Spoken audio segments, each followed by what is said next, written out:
don't see him. I wanted to cross myself and touch my heart. Instead, I glanced at the television, which was flashing the color of spoons and knives. Every house on the block, even the poor ones, had a color TV. But we were watching black and white, because the set still had a couple of good years in it.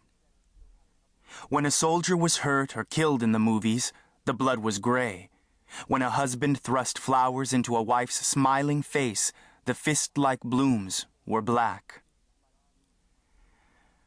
"God took my good job away," my stepfather cried. "Now I have a lousy job."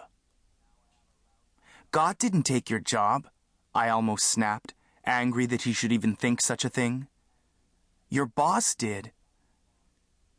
He muttered about his boss and picked at some hair snared by his watch band. Then he stared at the wall, where a portrait of a ship on really rough seas hung. It was the most beautiful thing in our house. After a few more Indians died, I got up and went outside to stand on the front lawn and look skyward at one ragged cloud, pulled thin and stripped of any hope of rain. In the east, the mountains rose in a blue haze, and the evening dark descended. I looked back at the living room, lit with a yellow lamp. My stepfather was slumped over his TV tray, his whiskery jowls sunk into his chest. He was staring down at the dead and live presidents. I quit high school my senior year, just after Christmas.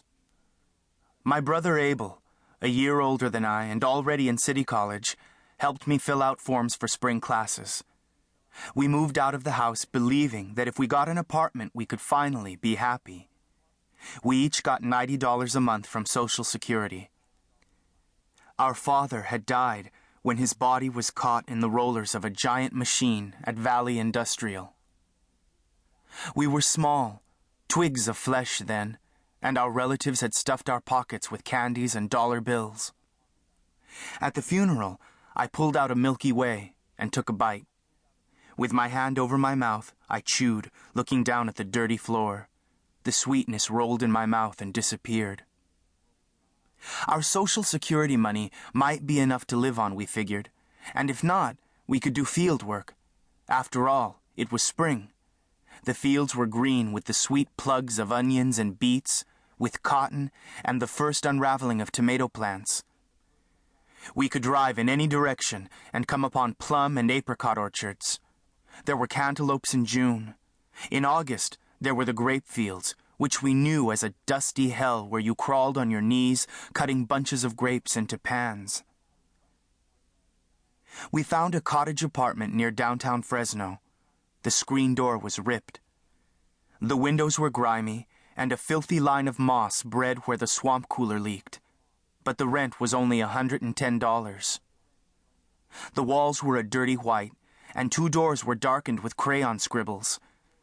Children had once lived in the apartment, and we had to correct their mistakes with paint, window cleaner, and Dutch cleanser. Luckily, the landlady, Mrs. Garupa, who lived with her daughter and her daughter's baby in the adjoining apartment, lent us the supplies. She gave us a bundle of rags, her husband's old T-shirts, a husband long dead, living now only in the photograph on her TV set. The cleaning took 2 days, Friday and Saturday. On Sunday, after I had gone to Mass, we brought in our furniture, 2 beds and 2 tables. We had a radio, but no stereo for our records. We hung up some of my artwork, including the collage of Cesar Chavez and the United Farm Workers picketing for better wages. "You like it here?" the landlady asked while watering a circle of spring flowers sagging in the sun. She was wearing a print dress and a hat with plastic fruit that bounced and clacked. "Oh, yes," Abel smiled. We were resting on the front porch, taking in the last hours of day. "Yeah, it's a nice place," I agreed. I looked at Abel and, poking him with my elbow, said, "Hi, Abel." Abel nodded his head and said loudly, "It's really nice, Mrs. Garupa." Silence ate at us. Fooling with my fingers as I munched on my lower lip, I asked brightly,